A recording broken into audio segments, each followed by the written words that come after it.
deadlift and the squat are two of the main lifts that you're going to be using here at Genesis. And so today we're going to break that down and show you the things not to do, things to do, so we can make sure you're getting the most out of the exercise. The first thing we want to make sure that we do is you have to have a basis of how to deadlift before you're actually transitioning to something like a trap bar.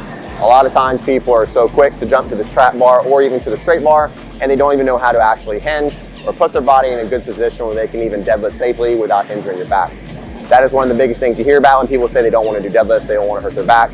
So here at Genesis, we make sure that we take a very good approach to giving you the foundations, to giving those fundamentals first, and then build your way up. Do not. So these are the parts that are really, really important to make sure that you can actually do this thing safely. First thing, like I already mentioned, make sure you actually know how to get into a good position with something like a kettlebell or potentially even no weight at all before you actually move into a weighted exercise.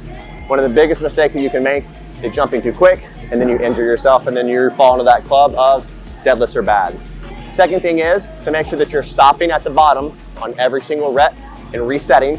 What that's going to allow you to do is generate more power off the ground, which ultimately is going to make you more powerful.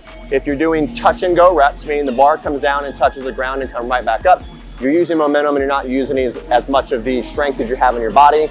Third thing, and this one is probably one of the most important pieces outside of the foundational portion, you need to make sure that every single rep is just as locked in, as I like to say, as the rep before. The tendency is, as we start to do more reps, we get lazy, we forget about it, and the shoulders start to round out. And by doing that, we end up pulling with our back and not with our legs, which ultimately leads to injuries.